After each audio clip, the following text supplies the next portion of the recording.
All right. I guess I can plug in just in case I need to open this. Yeah, questions. And if you could start your question by just introducing yourself with your name, just in case I don't remember or we haven't met. Any questions? All right. So you said you might need many docs. You might need native speakers to help out once Google does all that translation. How would like someone who's interested in that? Great question. Well, we already have the translations up on the repo.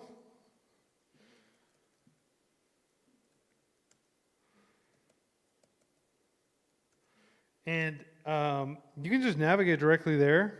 You see, we had more than 10,000 pull requests during Hacktoberfest. I participated. Did anybody else participate in Hacktoberfest? All right, go you. So there are many pull requests open already, many of which are like focused on like language.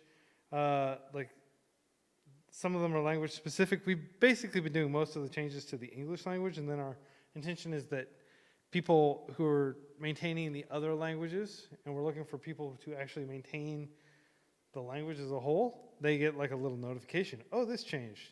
And then they can go in and just make a quick tweak to it. One of the things we did recently was move everything into a single repository. Not everything, but virtually everything is in the FreeCodeCamp/FreeCodeCamp repository now, which means that it's much easier to find things. It just means that instead of downloading like 1 or 2 megabytes, you're downloading like 10, because you're downloading our entire Get history, but I don't think it's that big. It may be closer to 20 megabytes now. But if you go to Curriculum, and then you go to Challenges, and then you can see, like, for example, like Spanish, Portuguese. So let's just take a look at the Portuguese. You can click in, and the entire thing is just a series of Markdown files. This is another recent change. And you can see, like, we put all the front matter that has, like, the ID of the challenge and everything like that right here, the localized title, the original title, and then all this stuff, including the tests, which are localized as well. So we don't actually localize, like, the challenge seed and the solutions and all that stuff. They're still English, but it doesn't really matter. You just need to get the test pass. So that's the curriculum, which, as I mentioned, is about to undergo a dramatic transformation. Now, it's important to note, people panic about this. We are not changing the certifications at all. We're not changing the final projects that you have to complete in order to earn those certifications at all. We don't want people to think we're like moving the goal post periodically just to keep them on their toes. No, our intention is to change the optional curricula as opposed to the evaluative component, which is the projects at the end. So because the curriculum is still in flux, and I mean, it'll always be in flux realistically, we're always going to be improving, but the guide is much more stable, and we have that translated here as well. So if you hypothetically wanted to change, I don't know, if you happen to know Russian, for example, you could go to the Russian section and you could go directly to the accessibility article. Everything is marked down, which makes it super convenient because you can actually modify it right here on GitHub. You don't even have to clone the repo. You can open pull requests. You can do everything right in GitHub. I wrote like a little guide for this, which is... sorry, 1 second, I'm thinking.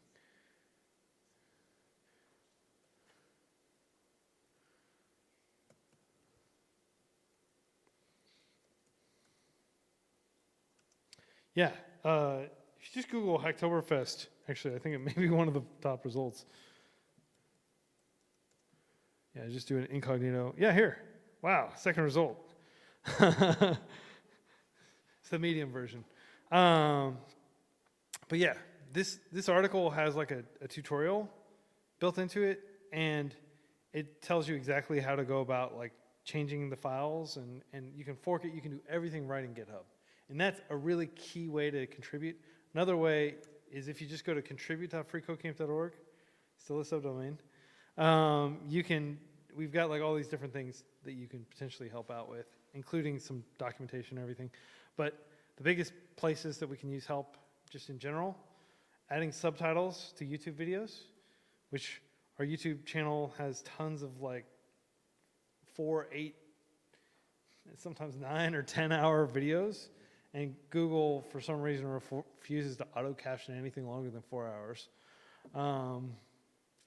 So we can use, and they've got incredible captioning tools. If you just want to go in, like if you just happen to be practicing another language and you're like, hey, I can apply it while I'm also helping and translate, this into, yeah, it's good practice. It'll help out a lot of the people who speak that language who watch our YouTube channel.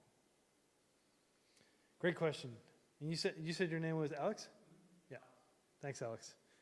Other questions? I got one from Twitch. Okay. On the topic of YouTube, he says, when watching the music stream on 24/7, I tend to miss when live coding events happen. Wasn't sure if splitting up the FCC music channel would work, or how he could keep track of the live coding events on YouTube. Right. So we're trying to move as many of our live coding events over to Twitch as we can, because Twitch is really just a dedicated live streaming platform. We do have a presence on Twitch. We don't really share that much. Right now what we're doing is we're just auto-hosting other people. We aren't doing a lot of live coding. We just have one gentleman named Jesse who is very, very good at live coding, and he's a very prolific live coder. He's probably live coded like hundreds of hours on the FreeCodeCamp YouTube channel. And so he still occasionally live codes, but what I'm telling everybody is if you do live coding and you only do live coding with your Twitch account, send me a message. You can DM me on Twitter or just email me, quincy@freecodecamp.org, with your Twitch handle, and I can add you and we can auto-host you when you stream. If you just stream, we don't want to stream games inadvertently, so you have to promise that you're only going to stream coding. But then we can auto-host, and eventually we hope to have the time and energy to go out and like get all the stream keys set up and help train people as to like how they would stream and stuff like that. We've published a lot of articles. Suze Hinton is a prolific developer and live coder, and I would recommend reading her article that she published in the FreeCodeCamp publication a while back. Live coding. Let's just see. I always like to just Google things and see whether we come up anywhere in there. Oh, yeah, here. All right. Lessons from my first year of live coding on Twitch. So this is a great comprehensive article she's written. And yeah, and she totally walks you through how to use OBS and all that other stuff. And yes, we would love to help you find an audience for your live coding if you want to stream.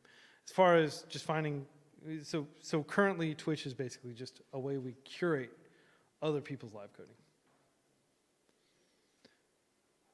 Any other questions? Chris. So a common pain point that I've heard people mention about the JavaScript section currently, I think Austin mentioned it from FreeCodeCamp Common, as well as seen it on the FreeCodeCamp Reddit. Some of the current lessons, like the ES6 part specifically, about the structuring, a lot of the object manipulation sections are like especially hard relative to a lot of the lessons that come before that. Yeah. I don't know if the new project oriented curriculum might be able to address that to some extent.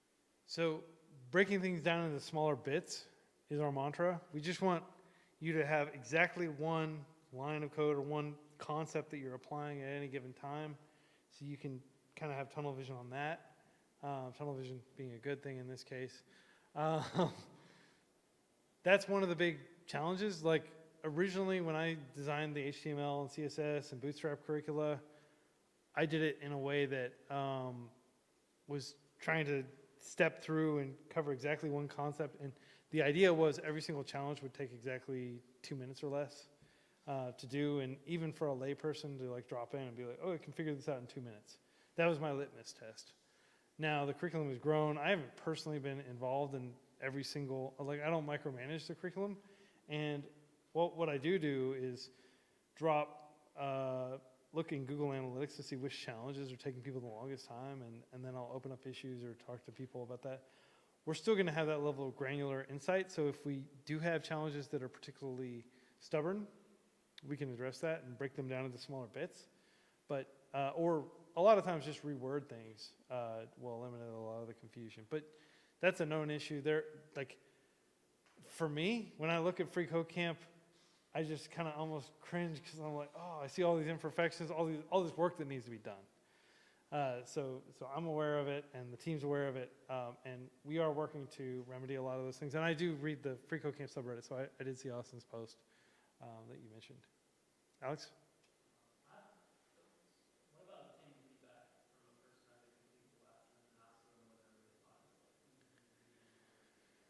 So, you know, there's stated feedback, and then there's kind of like people actually acting, right? And you can tell in like how long it takes somebody. That's a pretty good objective measure.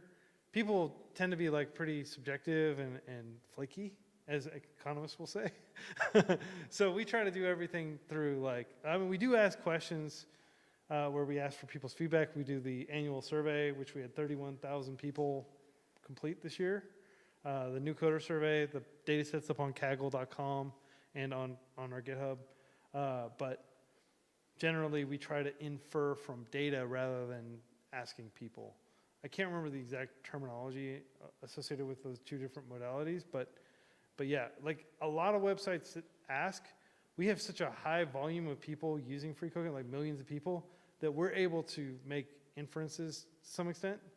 But yeah, if people create GitHub issues, that's a really good way to like know, oh, there's something really wrong, or if somebody posts about it on the FreeCodeCamp subreddit, things like that. Other questions?